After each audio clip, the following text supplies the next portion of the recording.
제17차 최고위원회의를 개의하겠습니다.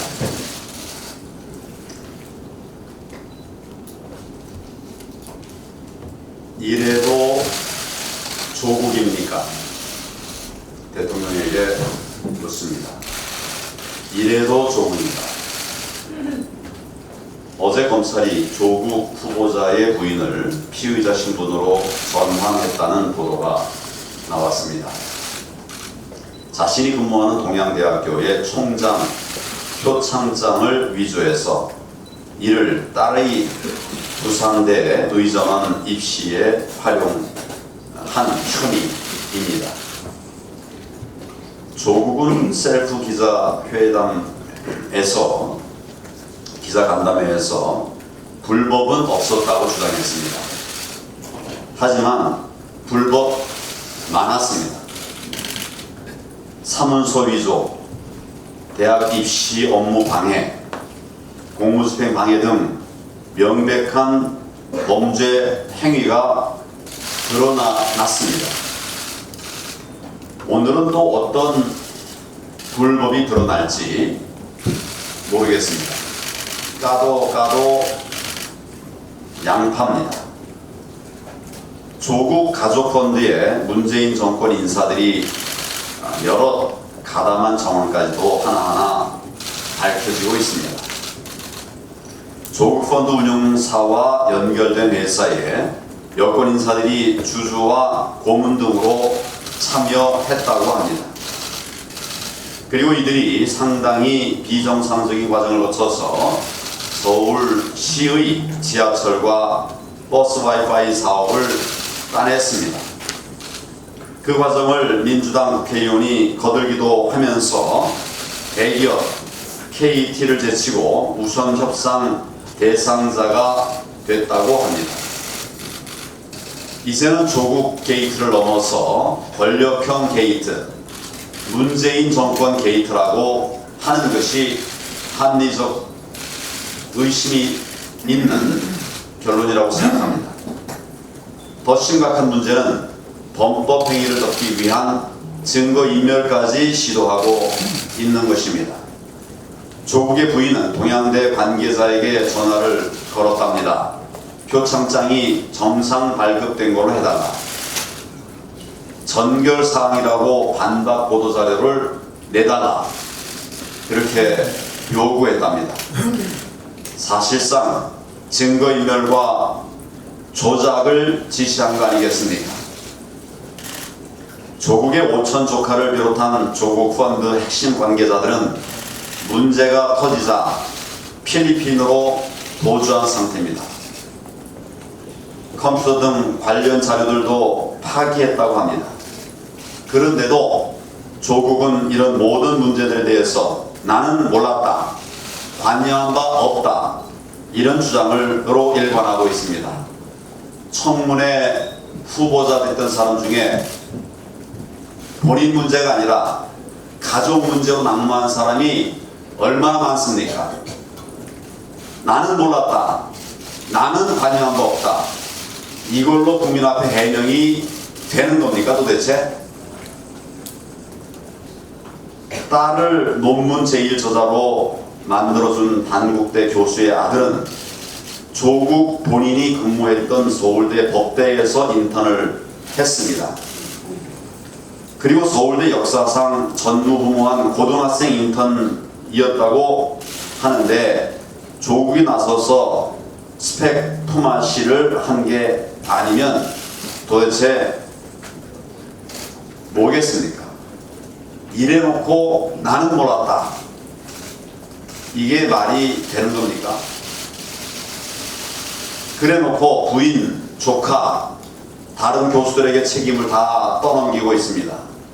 자신만 살아남으려고 하는데 정말 스스로 부끄럽지도 않은가 말하고 싶습니다. 우리 당은 내일 청문회를 통해서 이러한 불법 행위들을 낱낱이 국민들께 알려드릴 것입니다. 민주당이 증인도 거부하고 일정도 마음대로 우겨서 사상 초유의 비정상적 청문회를 열 수밖에 없는 상황이 되었습니다. 하지만 우리 당 법사위 소속 의원님들께서 치밀한 준비와 또 팀워크로 잘 해 주실 것이라고 생각합니다. 민주당은 비정상적으로 청문회를 파행시키려 하지만 우리는 이 모든 것을 어렵고 힘들어도 정상으로 만들어 놓겠습니다. 국민들께서 조국의 실체를 분명히 아실 수 있도록 내일 청문회에 당력을 집중해 나가도록 하겠습니다. 아울러 국회 인사청문회와 별개로 검찰은 철저하고 신속한 수사를 펼쳐야 할 것입니다. 지금 이 상황은 결국 조국 스스로 조승조박, 자승자박, 조승조박한 것입니다. 지금이라도 스스로 물러나 검찰 수사를 받는 것이 그나마 국민들에게 죄를 덜 짓는 일이 될 것입니다. 문재인 대통령도 국민의 분노를 직시해서 범죄자 비호를 포기하고 즉각 지명을 철회할 것을 다시 한번 엄중히 경고합니다. 언제까지 밑 빠진 독에 물만 부을 것입니까? 정부가 어제 경제활력 대책회의를 열어서 경제활력 보강 대책을 내놨습니다. 그런데 그 내용이 참으로 한심하기 짝이 없습니다. 공공기관 투자를 늘리고 기금에서 돈을 갖다 쓰고 심지어 내년 집행분까지 올해 쓰겠다는 것입니다. 정작 시급하고 중요한 규제개혁, 경제 전반의 분위기를 살릴 수 있는 방법입니다. 또 노동개혁, 정말 경제를 확실하게 근원부터 살려낼 수 있는 방법입니다. 이런 것 등은 한 줄도 포함시키지 않았습니다. 국회를 닥달해서 추경 5조 8천억을 갖다 쓸 때는 그걸로 마치 경제를 살려내겠다고 낼 수 있는 것처럼 큰 소리를 치지 않았습니까? 그래놓고 사실상 아무런 효과를 거두지 못하게 되자 무려 57조 원의 세금을 더 퍼붓겠다는 것입니다.